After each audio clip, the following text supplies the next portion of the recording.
An elf girl wakes up and greets the morning, then starts preparing breakfast. In this world, healers are highly regarded, and the Herzith Kingdom is famous for its healers, who train at colleges to build careers and rise in society. However, in the slums of the Herzith Kingdom, an illegal underground healer named Zenus lives with his assistant Lily, the elf girl. Zenus is unique in that he taught himself healing magic and tends to the sick and injured of the He treats anyone, as long as they pay the price. After tea, Zenus goes out for business, and Lily starts preparing food.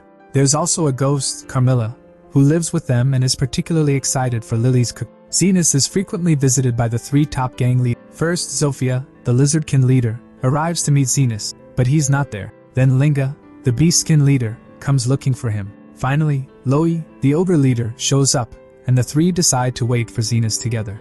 Lily finishes her cooking, and they all decide to have dinner when Lily goes outside to do laundry. While she's busy, the three girls inside, unable to resist the smell, decide to have a little taste of the food but end up eating all of it. When Lily returns, they pretend to know nothing, but eventually admit they ate everything. They begin arguing over Zenus' preference, but Lily stops them, warning that Zenus will be angry. They offer to help Lily cook again. Just then, Carmilla appears, furious upon learning there's no food. She threatens the girls, who immediately apologize and promise to cook the meal, but Lily tells them they're out of ingredients. The three of them rush out to gather fresh supplies. Meanwhile, on his rounds, Zenus encounters an ill beastskin slave being abused by her master. The man drags her to the slum cemetery and forces her to dig graves while continuing to beat her. The girl becomes possessed by a spirit and attacks her master. While fleeing, he runs into Zenus and begs him to stop the girl. Zenus agrees, once the man offers to pay the price. The master demands that Zenus kill her, but Zenus refuses, saying a healer doesn't kill people. After a brief scuffle, Zenus manages to stop the girl and cure her possession. He also heals her master, who then threatens to report Zenus for overcharging. But Zenus reveals that he is unlicensed and could report the man for grave robbing. He takes all the man's cash, and the girls, as payment. After the man flees, Zenus takes the girl back with him. When she wakes up, she introduces herself as Till. Zenus asks her to remove her clothes. Though hesitant, she complies. He diagnoses her with gallstones and uses magic to remove them painlessly. Till is happy and wants to repay Zenus. Believing that all work deserves fair compensation, Zenus asks her to lead him to some wild herbs needed for Lily's. Afterward, he sets her free as payment. Till leaves to find her purpose in life and promises to return one day to show Zenus her success. Zenus returns home and soon Zofia, Linga, and Loi arrive, bringing back a mountain of fresh ingredients as an apology for having eaten Lily's earlier meal, and start cooking his dinner. In the past, Zenus was kicked out of his party, Golden Phoenix, by the leader, Aston, who tossed him a single gold coin as final payment. Aston was the one who had taken Zenus and was living in the slums. Now that Golden Phoenix had gained fame, Aston admitted he only used Zenus and didn't need him anymore. Employing an illegal healer, he said, would damage their reputation among the nobility. Zenus didn't argue, he simply accepted it and left. Immediately after leaving, Zenus stumbled upon a group of slavers murdering a runaway slave girl, an elf named Lily, who had been fatally wounded. Using the same gold coin Aston gave him, Zenus bought her life. He healed her injuries, saving her, then bought her new clothes and fed her a proper meal, burning through all his remaining money in the process. Now broke and wondering what to do next, he realized he also couldn't leave Lily, since being an elf, she would be targeted. Just then, an injured adventurer named Zand appeared, shot by a magic bullet. Zenus healed him, and to his surprise Zand actually paid him, something Aston had never done. Realizing his skills had real value, Zenus decided to open an underground clinic. After all, slum dwellers like him were forbidden from obtaining healer license. He worried about dragging Lily into it all, but she insisted, reminding him that he bought her and that, as her master, she'd follow him. The two began searching for a place to open the clinic. They came across an old, rundown house. Lily warned him that the house might be haunted by a wraith, one of the highest ranking. By chance, the place he chose had everything they needed. Lily even revealed she could use magic. But before they could settle in, the wraith attacked. Fortunately, Zenus knew healing magic was lethal to the undead, since Aston used to trap him in dungeons full of undead and killed hundreds of undead there. He didn't want to hurt anyone, but the wraith wouldn't listen. After being bested, she introduced herself as Carmilla and reluctantly allowed Zenus to use the ground floor as a The next day, they opened the clinic. Their first customer, Zand, returning with his sister Zofia, who had a bullet wound in her arm. Zenus examined it and calmly said he would need to amputate the arm, and that it would cost $1 million. Both siblings were shocked. Zofia then revealed herself to be one of the 3 underworld gang leaders, the boss of the lizard who stole. Zenus clarified that he wasn't going to cut her arm off, but regenerate it, because that's what his service demanded. He didn't care if she was a gang boss or a princess. He charged based on his own terms. He performed the operation flawlessly, regenerating a brand new. Everyone was stunned by his skill, far surpassing even top-level healer, though Zenus himself was blissfully unaware of his own reputation. Impressed, Zofia promised to bring more clients. Not long after, Zenus was visited by another gang boss, Linga, the leader of the beat. She'd come to kill Zenus for healing Zofia's people. When she attacked, her strikes did nothing. Frustrated, she and her men began smashing up the clinic instead. That's when Carmilla appeared, angry and very much ready to kill someone, but Zenus calmly stopped her, saying he didn't want bloodshed in him. Seeing the scary undead wraith obey Zenus like a loyal cat, Linga and her men immediately apologized, bowing their heads and swearing never to cause trouble again. Later that day, an orc came to visit and informed Zenus that his boss wanted to. Zenus asks the orc why his boss didn't come herself. The orc shrugs and says she wouldn't dare step into enemy turf. Suspicious, Zenus presses further, and the orc finally admits the real reason: she can't move. Continuing the flashback, Zenus meets Loey, the formidable boss of. She tells him she learned about him from Zofia and Linga and requests his help. As Zenus examines her, he discovers the cause. She accidentally swallowed a magic crystal that's essentially a magical. Apparently, she mistook it for a rice ball. Casual mistake, really? She reveals that if she moves from her spot, the crystal could detonate. She offers her gang's entire fortune to Zenus, insisting that if she dies, it be used to fund medical treatments for the poor.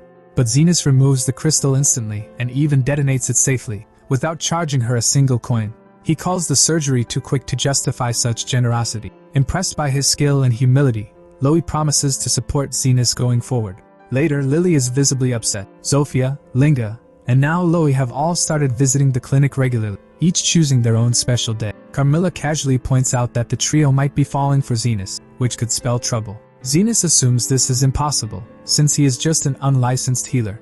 That very afternoon, the three gang bosses showed up one by one bearing gifts. But this time, they're not just here to flirt. They declare open war for control of the slum. Each one demands Zenus' support for her faction. By Sunday, tensions reach a boiling point. The three bosses gather to settle things the only way they know how: a battle royale. Zenus also shows up, but not to stop them. Instead, he casually tells them to fight until they're satisfied. And so, the battle begins, with chaos, shouting, and explosions. After some time, the fight still continues, and no one goes down. It's revealed Zenus heals every fighter the moment they are injured, so not one person dies. Zenus tells that they can fight as long as they want, and he will heal them because they are all his patients, and also charges his. Zenus says that the fight will continue forever if they want. Eventually, the trio realizes fighting is pointless and agrees to a truce. Well, except the silent war for Zenus' affection, that one remains unresolved. Word of this miraculous peace spreads fast, reaching the ears of the royal knights. Concerned, they call in Vice Commander Krishna. Someone, they suspect, has united the three most dangerous factions, and worse, the peace might embolden the slum dwellers to rise up, maybe even challenge the aristocracy. Krishna is dispatched to investigate. When she arrives, she's shocked by how peaceful the slums are. While interrogating gang members, she's even more shocked by their unwavering loyalty to the mysterious healer who ended the fighting. She attempts to flex her authority until she sees Zofia and Zand, and she notices fully that Zofia and Zand are healed from the magic bullets she personally shot them with. While running, she becomes lost. Trying to find her way, she stumbles across a modest little clinic. She knocks. Zenus opens. Then she spots Lily Elf. Without thinking, she draws her weapon and shoots him, because apparently diplomacy wasn't on her to do. Krishna accuses Zenus of enslaving an elven child, to which Lily promptly clarifies that Zenus actually saved her. Krishna, trying to recover from the awkward misunderstanding, insists that she only used a sleeping bullet on Zenus and that he should wake up soon, but is baffled when he shows up completely unfazed. Suspicious, Krishna concludes that Zenus must be a grand sorcerer, someone who's been training defensive magic since childhood. She dramatically claims that as hero, she only has one weakness, though hers changes every time, depending on the. Dropping the act, Krishna introduces herself properly and insists that she is officially on a mission. She asks Zenus and Lily to help her, as responsible citizens of course. Zenus raises the emergency flag, making sure no one else approaches the house during this friendly interrogation. She demands that Zenus cooperate with her investigation into the elusive mediator and the growing concern of an illegal child slave trade, claiming it's now a threat to the capital's safety. Zenus and Lily play innocent. They suggest that maybe the mediator isn't a bad guy, just someone who doesn't like seeing people hurt in front of him. Of course, they both firmly deny knowing him personally. Lily, ever the opportunist, then brings out tea and starts openly making demands for Zenus' attention. Carmilla, floating nearby with her signature sass, comments that Lily is clearly jealous and demonstrates own closeness with Zenus, right in front of Krishna. Soon Lily dozes off mid-pouting, and Zenus and Krishna resume their conversation. Through their chat, Zenus cleverly deduces that Krishna has deep-rooted resentment toward the slums. She confirms it. Her mother used to visit the slums to offer charity until she was tragically killed by it. Since then, Krishna swore to become a hero who eliminates all bad people. She works hard to become the youngest commander of royal knights, and her unshakable resolve earned her the nickname the Iron Lady. And ever since her mother's death, she hasn't smiled once. The next morning, Krishna leaves early, promising she'll return. Later that day, Sophia visits the clinic, and wouldn't you know it, Krishna shows up too. The two nearly come to blows, but instead engage in a heated argument. Sophia accuses Krishna of being so blinded by noble propaganda that she hasn't realized the slaver behind the missing children is Lord Calendar, a noble whose generosity is just a front. Krishna protests. Calendar does plenty of charity work, but Sophia scoffs, calling it all for show. To prevent a full-blown brawl, Zenus finally admits that he is the infamous healer and the mediator. Krishna storms out, refusing to believe it, and heads straight for Lord Calendar's. She checked the mansion, and everything looks normal, but as she excuses herself to use the restroom, she stumbles upon a well and a secret underground dungeon. There, she discovers a horrific scene, dozens of kidnapped children locked away.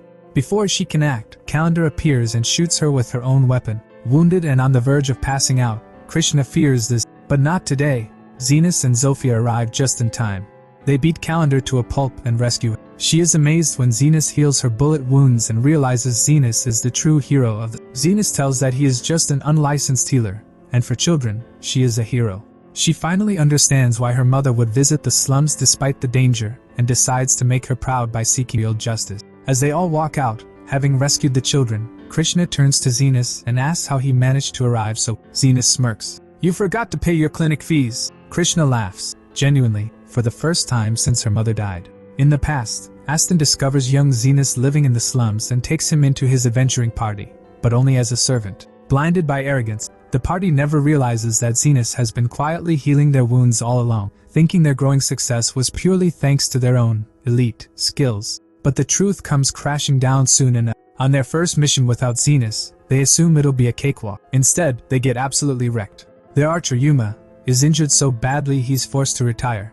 Not learning their lesson, they hire a temporary healer and take on a quest again. The quest is commissioned by a prominent noble to retrieve fur from a firefox. Aston, desperate to make an impression, dives in headfirst. The results? Predictable disaster. The firefox nearly burns their mage, Andre, to a crisp. When Aston begs the temporary healer, Yuman, to instantly heal him, she snaps back that such advanced healing is saint-level magic, and she's just a normal healer. Thank you very much.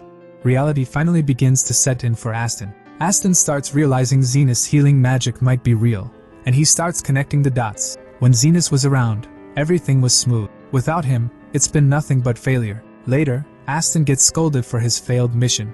Still, he tries to cover his humiliation by blaming Zenus, but quickly remembers he never even registered Zenus as an official party member. Hoping to regain his reputation with Lord Fennel, Aston begs for another chance and boldly claims that a miracle healer will be joining his party soon. With desperation setting in, Aston and his only remaining mage, Guile, attempt to track Zenus down.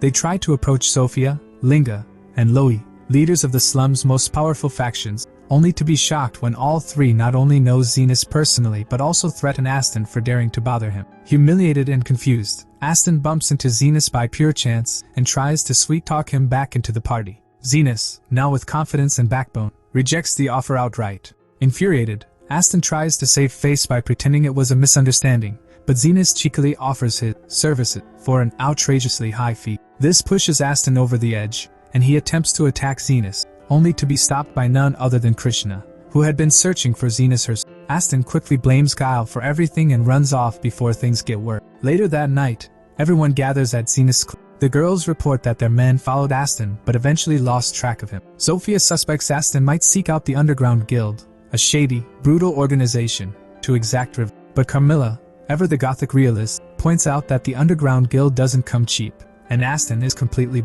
Sophia reveals there's a dangerous exception, a figure known only as the Guide, someone who accepts requests without payment. as long as the client agrees to conditions, whatever twisted strings might come attached. That night, with Lily asleep, Zenus stays up to guard the clinic, and Carmilla accompanies. She asks about his rare healing magic, and Zenus quietly admits that he once tried to revive a corpse, unaware it was considered forbidden black magic. Carmilla is unfazed. She casually suggests that if Zenus ever wants a truly obedient assistant, he could just dabble in demon sorcery and make a golem. Their chat is abruptly interrupted by a loud tremor. The ground shakes. Carmilla floats off to investigate, only to return with a look of horror. By sheer terrible coincidence, a giant golem has appeared and is rampaging through, because of course it is. Shortly before the golem attack, Aston, burning with the desire for revenge, seeks out the underground guild and hires a mysterious figure known as the Guide. Surprisingly, the Guide agrees to the job without asking for payment. Upon hearing Aston's story, the Guide says that he's researching something, and this might be the perfect opportunity to test it. Soon after, chaos erupts in the slums as a massive golem begins its rampage. Zenus and the others arrive at the scene just as the destruction is escalating. Carmilla, floating beside him, tells them that it's ancient demon technology and doesn't know how someone revives it. She explains that golems like this were once powered by demon cores, something last seen in the demon lord's castle, long lost along with the magic required to purify them. While Zenus quickly organizes the girls to evacuate civilians and gather the injured, he sets about healing hundreds of people. In the middle of saving lives, he grumbles to himself, frustrated that he can't keep track of who's who. How is he supposed to bill people properly if they're all running around bleeding anonymously? Meanwhile, the Guide observes everything from a nearby rooftop, enjoying it like it's a relaxing weekend show. Zenus initially waits, hoping the golem will eventually retreat on its own, but Carmilla quickly dashes that hope. The golem has received a single, relentless command: destroy the slum, and it won't stop until it's done. With that, Zenus prepares for battle.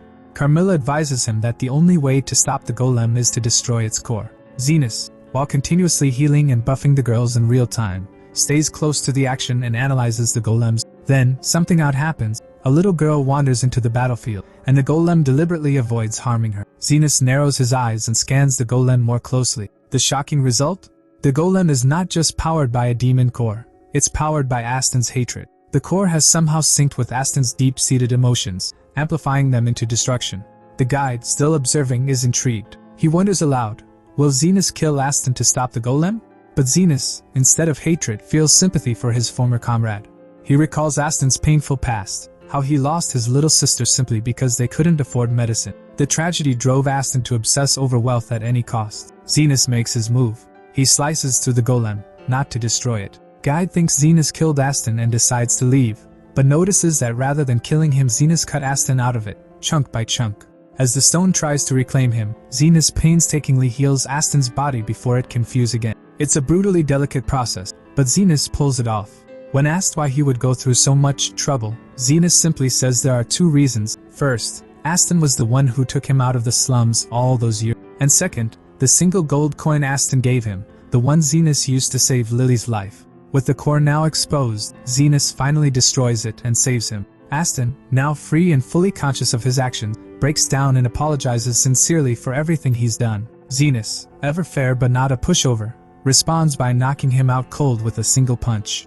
When Aston wakes up, he finds Krishna beside him. She informs him that Zenus took his legendary sword as payment for the damage and slum repairs, leaving him only a single gold coin to start a new life after Krishna lets him out of prison. As Zenus is exhausted, Zofia, Linga, and Loie carry him home. Krishna had informed Zenus that the knights found very little about the mysterious Guide. The hideout where Aston had met him was already destroyed. Though the investigation was still ongoing, Krishna promised to update Zenus if anything new turned up. The gang leaders hadn't uncovered anything useful either. They all agreed on one thing: the Guide might be gone for now, but he would almost certainly return to settle the score. Zenus noticed Krishna and the others sitting with their backs facing away from each other. When he asked about it, Krishna stiffly replied that she couldn't sit with demi-humans. That, of course, sparked an argument. Zenus, reaching the limit of his patience, responded by tossing all of them out of his clan. Wanting to take just one single day off to recover from the golem battle, Zenus hoped for some peace and quiet. Lily, sensing the opportunity, was about to suggest visiting a hot spring, but before she could even open her mouth, Zofia burst in, inviting him to a hot spring herself. Moments later, Linga, Loie, and even Krishna showed up with the exact same idea. And so, they all ended up at the hot spring. Zenus, naturally, chose the men's side, hoping for a moment of solitude. Zofia confidently strutted into the men's bath, and sat beside him like it was the most normal thing in the world. Moments later, Linga attempted a flying leap straight into Zenus' lap, only to be intercepted midair by Zoe. Meanwhile, it turned out Loie had been hiding underwater the entire time. As the three began a full-on brawl over who got to scrub Zenus' back, Krishna entered, pretending to keep order, but the others quickly deduced she was just there for Zenus. A four-way war of affection erupted in the bath, until he banished them back to the women's side. Back on the women's side, Lily sulked quietly, upset that her chest was noticeably smaller than the others. Yumin, a guest, is also there, and Lily feels motivated after seeing Yumin. Carmilla comforted Lily by saying some men actually prefer smaller sizes. Yumin spots Carmilla but fails to exorcise her. After dinner, Zenus found himself chatting with Carmilla, who tagged along with them for fun. She handed Lily a possessed staff to carry her. Zenus grumbled that thanks to the girls getting drunk halfway through dinner, he hadn't relaxed either. The next morning, disaster struck when the spring owner was injured in an oven explosion. Yumin insisted he be taken to the royal hospital, but Zenus calmly healed the man on the spot in return for his delicious cooking, leaving Yumin more convinced than ever that he would. Yumin reported the incident to her superior, Becker, who was intrigued after hearing about a healer in a black coat. Becker, suspecting something interesting, disguised himself as a sick patient and visited Zenus' clinic in the slums. Zenus quickly diagnosed him with red disease, a deadly illness that had once caused a major pandemic. Becker was impressed with Zenus' skill. Becker then reveals he had faked the illness himself using his own compound. It was then revealed that Becker was the original developer of the red disease and, along with other medical breakthroughs. However, Becker's excitement, Zenus wasn't the man he was searching for. The black coat he wore was inherited from his mysterious master, a man even Zenus barely knew, so secretive that he never even revealed. Still, Becker saw potential and wants to take Zenus. Just then, the emergency flag was raised. Predictably, all three gang bosses, Zofia, Linga, and Loie, burst into the clinic, ready to protect Zenus. Becker then offered Zenus a job to assist in a medical investigation at the royal hospital. Zenus calmed girls down, explaining that the hospital had done a lot of good during the pandemic, and he hoped working there might help him learn more about his enigmatic master. He accepted Becker's offer. Zenus was utterly overwhelmed by the size of the healing He sighed, already dreaming of escaping back to his peaceful loner life. Unfortunately, Becker had other plans. Becker explained that people had been going missing from the institute and Zenus to investigate. Becker officially registered Zenus as a special trainer under the alias Zeno, giving him full freedom to investigate the disappearances. Becker tells that no one will question him as long as he has Becker. Yumin showed Zenus his dormitory. To his surprise, Lily was brought along to support him, officially registered sister, though she grumbled that she wanted to be his wife. Carmilla, ever the ghostly freeloading chaos gremlin, tagged along. Later, Yumin explained that students came to the institute to train in healing magic and earn their healer license. With those, they could work in various departments, become adventurers, open their own clinics, or even join the royal administration. She also mentioned that missing people included Fred, who was a member of Becker's lab and helped in the battle against the red lung epidemic. Just then, senior healer Goldran arrives. Yumin tells Goldran is the deputy director of the institute. Yumin clearly didn't trust Goldran, pointing out how he shamelessly favored noble students and used his position to climb the political ladder. She reveals that Fred had vanished shortly after a private meeting with Professor Goldran. She was convinced he had something to do with Fred's disappearance. To Zenus' confusion, Yumin also believed Goldran would try to recruit him, despite Zenus being an unlicensed healer from. While Zenus was still processing that, they were approached by Crescent, Yumin's classmate and a member of Goldran's elite lab. Crescent says to Zenus, "Try not to embarrass yourself," before walking off. In the past, Zenus had studied under his secretive master with fellow unlicensed healer Veritra. During a class about Undead, the professor explained that intelligent wraiths, like Carmilla, were among the most dangerous. Zenus frowned in confusion. "She's just lazy and sarcastic," he thought. Crescent, eager to show off, bragged about exorcising 30 ghosts. He challenged Zenus to answer how many he could exorcise. Zenus casually replied, 50, with one spell. Crescent turned the color of an overcooked tomato. Next came a lecture on magic circles. Crescent drew a moderately passable healing circle and again tried to humiliate Zenus by asking him to draw a minor one. Zenus obliged and proceeded to draw a circle that could regenerate entire limb. The class fell silent. Crescent twitched. News of this reached Goldran, though he remained unconvinced of Zenus' actual worth. Just then, a report came in about ghost sightings at its graveyard. Goldran immediately ordered a student expedition and suggested that Zenus go along. At the graveyard, Students began cautiously exorcising the ghosts, one by one. Zenus, on the other hand, wiped out the entire haunted area with a single spell. Before the dust could settle, Crescent loudly claimed credit, ordering others to report to Goldran that he had saved the day. But fate had other ideas. A zombie king appeared. Crescent paled. Students encouraged him to take it down, but he clearly had no clue how. Unwilling to admit weakness in front of witnesses, he attacked, and the king promptly beat the stuffing out of him. At Human's insistence, Zenus allowed the zombie king to throw Crescent around like a ragdoll for a minute before finally stepping in. With a single elegant incantation, Zenus exorcised the monster and healed Crescent's bruises, all with the same spell. Back at the dormitory, Zenus returned. He theorized that the undead were attracted to stronger undead, which might explain the appearance of the zombie. As a precaution, Zenus insisted that Carmilla stay by his side at all times in case more undead monstrosities. At the institute, Goldran's second secretary congratulated Crescent on defeating the undead menace. Surprisingly, Crescent chose honesty for once and admitted that Zenus was the one who actually defeated the zombie king. Meanwhile, Becker informed Zenus that he had received an official message from Goldran's lab, an invitation for Zenus to join Goldran's elite faction.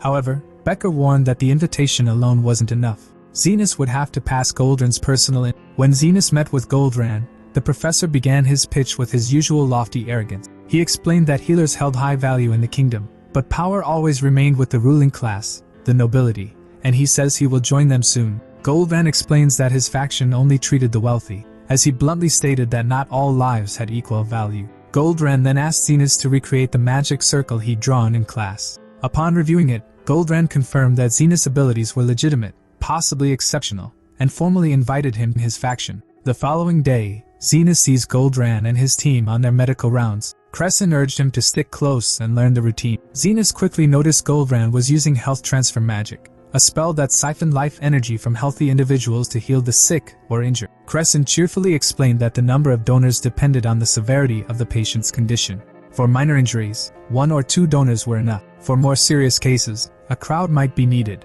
This method, hailed as a breakthrough, was making Goldran the favorite to become the next director of the Crescent then dropped a quiet bombshell.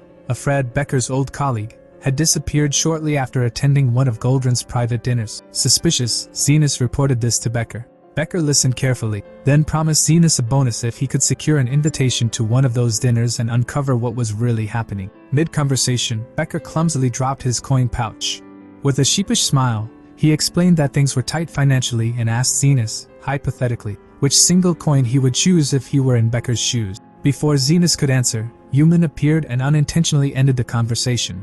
Meanwhile, in the slums, Zofia, Linga, and Louis had taken it upon themselves to sneak into Zenus' clinic and give it a proper cleaning, in their own chaotic ways, of course. Later, Crescent, now temporarily responsible for Goldran's dog, Madame Milk, allowed Zenus to accompany him. He admitted that he was doing all this to curry favor with Goldran, aiming to climb into the elite class and live in luxury. Unfortunately, things went south fast. When they met Goldran's drunken first secretary, Bones, who mocked Crescent, tossed a bottle in a fit of boredom, scaring Madame Milk into the street, where she was hit by a carriage. Crescent panicked, terrified that the prized dog was injured under his watch.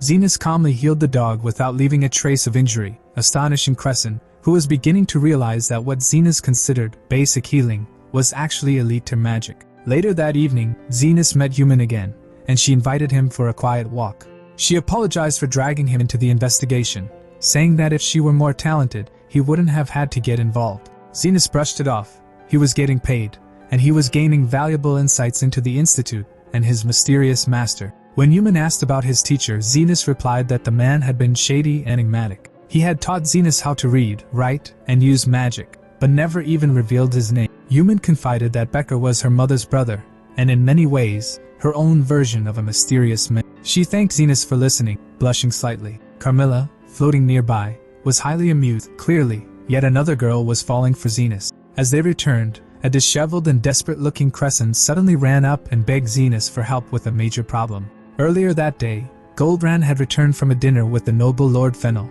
looking visibly worried. Fennel had requested his help to heal his daughter Charlotte, who suffered from a facial growth she referred to as odd face. Though not life-threatening, Charlotte insisted that the growth be removed without leaving a single scar. The problem? Healing her without scars would require more than 2 people, but she refused to be seen by many, and Fennel had only granted Goldran permission to bring 2. Shortly after, Goldran encountered Bones, who mentioned that his dog, Madam Milk, had been injured but was somehow healed perfectly by the caretaker. Goldran confirmed the dog was indeed fine and, more importantly, completely unscarred. Instantly suspicious, Goldran assumed Crescent had pulled off the miracle and promptly ordered him to assist in Charlotte's. Crescent, terrified by the potential fallout of scarring a noblewoman's face, had no choice but to beg Zenus for help. He tried asking Lily to call Zenus, brother, to sway her, but she proudly refused, saying she already belonged to Zenus and didn't need another one. Zenus, eventually relenting, agreed to help. The group, Goldran, Crescent, and Zenus, headed to Lord Fennel's estate. Fennel explained the situation again. His daughter had locked herself in her room and refused to come out, utterly horrified by the idea of surgery. He tasked them with persuading her. Goldran tried first. He failed miserably. Next came Crescent, who saw it as an opportunity to impress a noblewoman, maybe even win her heart. Unfortunately, Charlotte crushed his hopes with brutal insults, leaving him retreating in. Then came Zenus' turn. Rather than pamper her, Zenus bluntly told her it was fine if she didn't want surgery, but that the growth would continue to expand, eventually turning her face into that of an old. That got her attention. She cracked open the door. Charlotte turned out to be a spoiled brat, impossibly demanding that the growth be removed without surgery or scarring. She wanted Goldran to guarantee perfection. Goldran hesitates, so she steps out to the balcony. Zenus followed.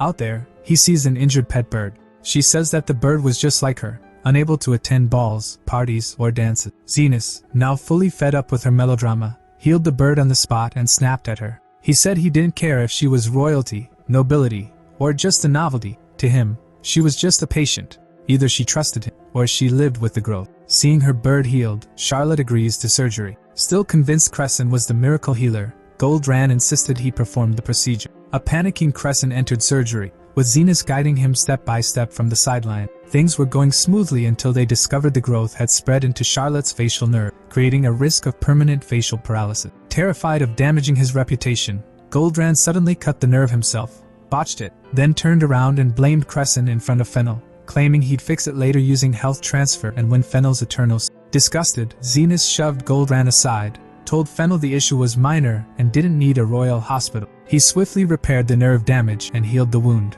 without leaving a single scar. When Charlotte awoke, she checked her face in the mirror and lit up with joy. She was flawless. Fennel was ecstatic with the result, and completely unaware of Goldran's deception, promised to support him as the next director. Meanwhile, Charlotte curiously asked about the quiet healer who performed the miracle. The butler informed her that his name was Zeno.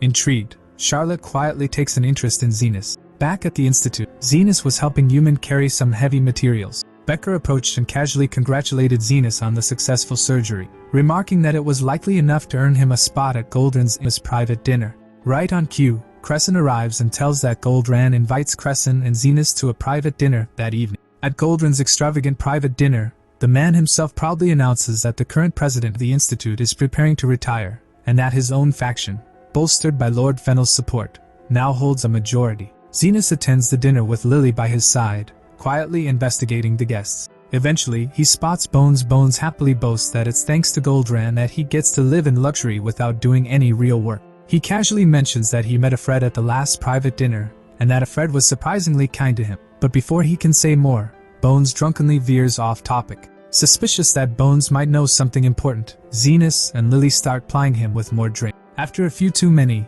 Bones tells a Fred to take him for a walk. Zenus decides to recreate the scene. Bones, now completely sloshed, mistakes Zenus for Goldran and lets something big slip. Goldran only got his position at the hospital with Lord Fennel's support after an explosion 13 years ago. Meanwhile, back at Zenus' clinic, Zofia, Linga, and Loie are all impatiently waiting for Zenus to. Suddenly, they receive troubling news. Zand has been injured in a construction accident and is in critical condition.